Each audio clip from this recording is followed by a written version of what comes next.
অন্তর্ভুক্ত হব না? আল্লাহর নবী স্বয়ং পয়গম্বর সরদারে আলম তিনি কি বলেন যে আমি কি আল্লাহর কৃতজ্ঞ বান্দাদের অন্তর্ভুক্ত হব না, শুকরগুজার বান্দাদের অন্তর্ভুক্ত হব না? আর আমাদের অবস্থা তো এমন, আল্লাহ মাফ করুক, যদি মাঝে মাঝেও নামাজ পড়ি, মাঝে মাঝে ফজর মিস হয়, তবু এমন নামাজ ইউরি বাবারে বাবা, আমার থেকে বড় নামাজি আর কেডা আছে? না না, আল্লাহর নবী সাহাবায়ে কেরাম আশারায়ে মুবাশশারা। এখন তো একটু আগে একজন বলে ফেললেন জান্নাতের টিকিট, জান্নাতের টিকিট তো দেখতেছি সবাই বিক্রি করতেছে নির্বাচনের আগে। কি বলবো, সবাই বিক্রি করতেছে। এই যে জান্নাতের বিষয়গুলো বা আল্লাহর কাছে কে ক্ষমা পাবে কে পাবে না, এটা ঠিক করার মালিক দুনিয়া আমি আপনি আমরা বলি না। আমরা এটা বলতে পারি যে যেই ব্যক্তি দ্বীনের কাজ করে না, যেই ব্যক্তি ইসলামের কাজ করে না, সেই ব্যক্তি জান্নাতে যেতে পারবে না। এটা আমরা বলতে পারি। কেন? এটা আমাদের কথা না, এটা স্বয়ং কোরআনের কথা।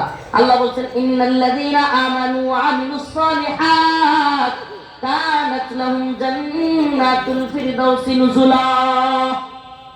আল্লাহ রাব্বুল আলামিন বলেন ইন্নাল্লাযীনা আমানু ওয়া আমিলুস সালিহাত কানাত লাহুম জান্নাতুল ফিরদাউসি নুজুলা।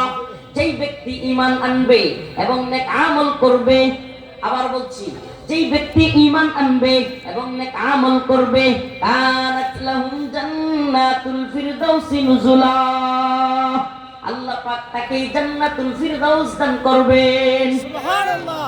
তার মানে শুধু ঈমান আনলে হবে না, নেক আমলও করতে হবে। এইটা আল্লাহর কথা।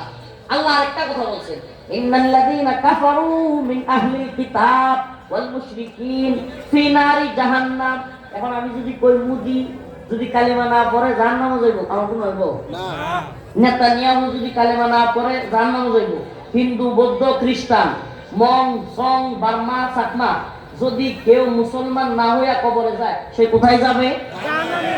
এই কথা আমার নাকি আল্লাহ? আল্লাহ বলেন ইন্নাল্লাযীনা কাফারু মিন আহলিল কিতাব ওয়াল মুশরিকিন ফি নারি জাহান্নাম। এটা তো একবারে বাংলা তরজমা, তো আর বলার দরকার নেই। মনে হইতেছে আল্লাহর কথাগুলো এত স্পষ্ট, ইন্নাল্লাযীনা নিশ্চয় যারা কাফারু কুফরি করেছে, মিন আহলিল কিতাব আহলে কিতাবদের মধ্য থেকে, ওয়াল মুশরিকিন মুশরিকরা, ফি নারি জাহান্নাম কোথায় যাবে? জাহান্নাম। একবারে সহজ তরজমা। ইন্নাল্লাযীনা আমানু ওয়া আমিলুস সালিহাত কানাত লাহুম জান্নাতুল ফিরদাউসি নুজুলা। ইন্নাল্লাযীনা কাফারু মিন আহলিল কিতাব ওয়াল মুশরিকিন ফি নারি জাহান্নাম। আমরা আবার বলি, আমরা শান্তিতে বসবাসে বিশ্বাসী, সকল ধর্মের লোকেরা তাদের ধর্ম পালন করবে, এই কথা আমরা বিশ্বাস করি।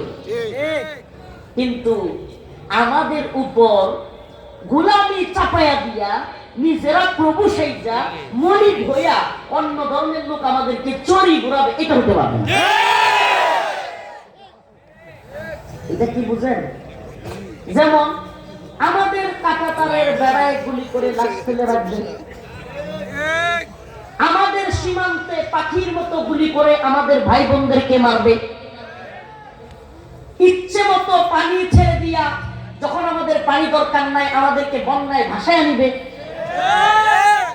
আবার যখন আমাদের পানি দরকার তখন তিস্তার পানি আটকায়া দিয়া রংপুরের মানুষকে হাজার হাজার হেক্টর জমি, চাষাবাদের জমি মরুভূমি বানায় ফেলবে।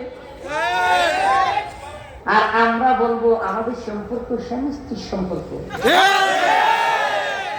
এইটা তো হতে পারবে না। আমাদেরকে ইচ্ছে মতো মারা হবে, আমাদেরকে বলা হবে অমুক ক্রিকেটারকে ভারতে নেওয়া যাবে না। ওই শয়তানের দল, তাইলে তোদের দেশে ক্রিকেট খেলা দিতে বলছে কে? বাংলাদেশের পতাকা গায়ে দিয়ে যাওয়া যাবে না। আপনি কি কল্পনা করতে পারেন যদি বাংলাদেশের সরকার বা বাংলাদেশের কেউ বলতো যে ভারতের পতাকা গায়ে দেওয়া, ভারতের পোশাক গায়ে দেওয়া বাংলাদেশের মাঠে খেলা দেখতে পারবে না? এতদিনে ভারতের দালাল গুলো পাটপার গুলো বাংলাদেশে হেই হেই আমরা উগ্রবাদী হয়ে গেছি, আমরা মৌলবাদী হয়ে গেছি, এই দেশ বসাতে গেল, এই জঙ্গিদের হাতে দেশ গেল, এই মৌলবাদীদের হাতে গেল, দেখতেন যে টানার দল, এই ভণ্ডের দল একবার চিৎকার চেঁচানো শুরু করে দিল। এখন দেখছেন এই বাটপারগুলো, এই মিডিয়ার বাটপারগুলো দেখছেন কেউ বলতে না? কি একটা আশ্চর্যের বিষয়, একটা দেশের পতাকা গায়ে দিয়া আর একটা দেশের খেলার মাঠে যেতে পারবে না, এর চাইতে বড় বন্ডামি আর হইতে পারে? আবার কি বলে অমুক প্লেয়ার যেতে পারবে না। বাংলাদেশের ইতিহাসে কখনো কি অন্য দেশের কাউকে আসতে এভাবে নিষেধ করছে? ভারতের আদালতে পিটিশন হয়েছে যে বাংলাদেশের ক্রিকেট নিষিদ্ধ করে দেওয়া হোক। ওমা, আপনি চিন্তা করতে পারেন ভাই, আমাদের প্রশ্নটা এই জায়গায়, এই জায়গায় আমাদের প্রশ্ন।